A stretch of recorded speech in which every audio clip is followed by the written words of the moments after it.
Naku, malolobat na pala ako. Kailangan pa man din ito at ako'y papasok ngayon sa City Hall. Yeah! Usapang charger nga tayo saglit. 'Di ba kapagka malolobat ka na or malapit nang ma-empty yung cellphone mo, isang salpak mo lang, kahit 5 to 10 minutes, bawi yung lakas. Kahit hanggang mamaya or siguro abutin pa 'to ng hapon, meron pa rin. Ikaw, nakaranas ka na bang maubos? Nakaranas ka na bang ma-empty? Saan ka naman kumukuha ng lakas? 'Di ba minsan ang pinaghuhugutan natin ng lakas, ang pamilya natin. Anak, asawa, apo, mga kaibigan, minsan bagay.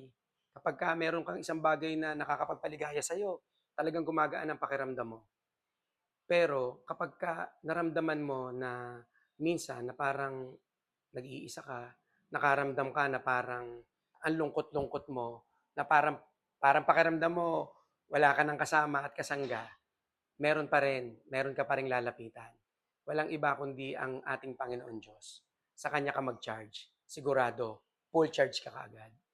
Dahil ang Panginoon ay hindi nagpapabaya kahit na kailan. Basta lagi lang tayong lalapit at kokonek at kakapit sa Kanya. God bless po.